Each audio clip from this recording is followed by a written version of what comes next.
في سؤال جالنا بيقول هل نظام التوكن عادل ولا لا؟ علشان اقدر اجاوب على السؤال ده بافضل طريقه ممكنه لازم نشرح طريقه اخرى لحساب الطلبات او ان الاي اي يحاسبك. يعني خلينا نفترض دي انه كل طلب انت بتطلبه منه هيحاسبك عليه بطلب. يعني مثلا هو هيدي لك عدد طلبات معين في الشهر او في اليوم، وكل رساله هتبعتها له ايا كانت الرساله دي ايه هيحاسبك عليها بطلب. فلو افترضنا ان انت قلت له اهلا بيك يا كلود مثلا، او شكرا على الشغل الجميل، كده اتحسب طلب. هي دي الفكره. ولو جيت برضو قلت له لخص لي الملف البي دي اف ال 200 صفحه ده مثلا، هيحاسبك برضو عليه بطلب. هل انت شايف ان ده منطقي وعادل للحساب فعلا ان الشركات تحاسبك عليه فعلا؟ يحاسبك على ازيك يا كلود زي لخص لي البي دي اف ال 200 صفحه ده؟ هي دي الفكره. علشان كده عملوا نظام التوكن. نظام التوكن بقى فكرته بيعمل ايه ببساطه؟ بيحسب فعلا المعالجه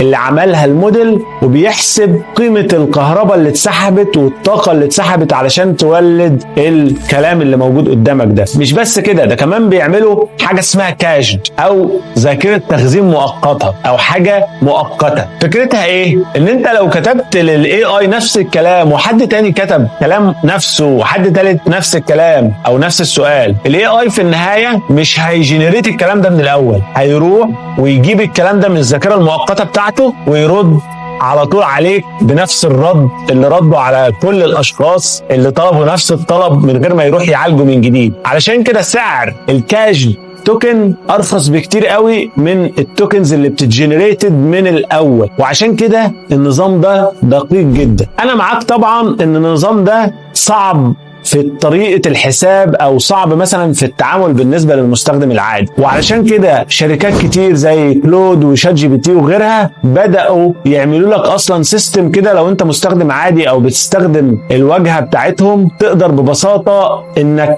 تشتري الهيدك ده خالص وما يبقاش قدامك اي حاجة من الحاجات دي، وتتعامل مع الواجهة وتلاقي يقول لك مثلا انت خلصت خلاص، او يعني خلصت الكتب بتاعتك لعدد الساعات ده او ايا كان. يعني اما التوكن سابوها بس للناس اللي بتستخدم حاجه اسمها اي بي اي، ودي الناس المتخصصه في المجال ده. وعشان كده التوكن هي انسب نظام في موضوع الاي اي.